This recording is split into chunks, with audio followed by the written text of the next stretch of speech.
On ne peut réduire les hommes à leur physionomie. Martine Lecause. La physionomie, du grec physionomonia, composée de physis, nature, et de nomonia, discerner, signifiant littéralement art de juger quelqu'un d'après son air.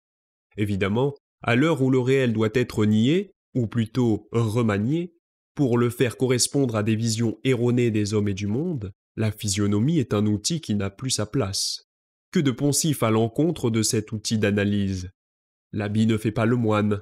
Il ne faut pas juger quelqu'un à son apparence, alors même qu'aucun homme sur cette terre n'est en mesure d'altérer son jugement lorsqu'il est confronté à de la nouveauté ou à de l'inédit. Celui qui prétendrait le contraire se ment à soi-même. Je crois connaître les raisons d'une telle diabolisation, car disons-le, le jugement, quel qu'il soit, est devenu l'apanage du vilain vomissant son fiel. L'histoire des hommes a démontré les limites et les dangers de cet outil analytique, ou plutôt les limites et les dangers de son utilisation irraisonnée pour justifier l'ignominie. Et pourtant, malgré cette volonté absurde de s'en défaire, la physionomie ne cesse d'être usitée, afin que l'homme puisse faire société. Une de ses expressions les plus flagrantes se trouve dans l'appréciation des relations hommes-femmes. L'œil de l'homme est comme, qui dirait, programmé pour déceler les caractères féminins lui assurant une saine descendance.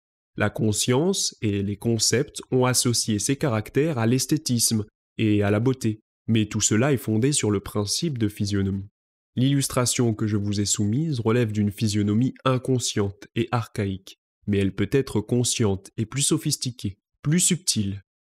Évidemment, j'aimerais pouvoir me passer de ces ronds de jambes incessants, mais l'hystérie latente, caractéristique du XXIe siècle, me l'exige.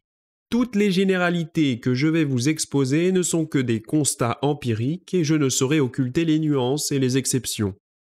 Quelle plaie que de devoir préciser ces évidences. Aussi, le lecteur est enclin à faire preuve de réflexion car les hypothèses explicatives en lien avec les constats émis ne seront aucunement exposées. Alors, en ce qui concerne les individus de grande taille, il m'a souvent été donné de voir une surreprésentation des caractères nonchalants.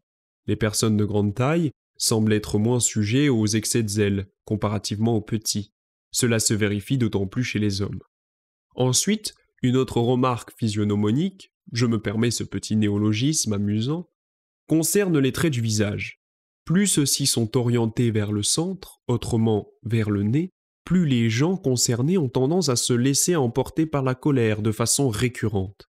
Les sillons de l'énervement restent visibles, même après la tempête, lorsque l'on est colérique. D'ailleurs, il en est de même pour une majorité des tempéraments.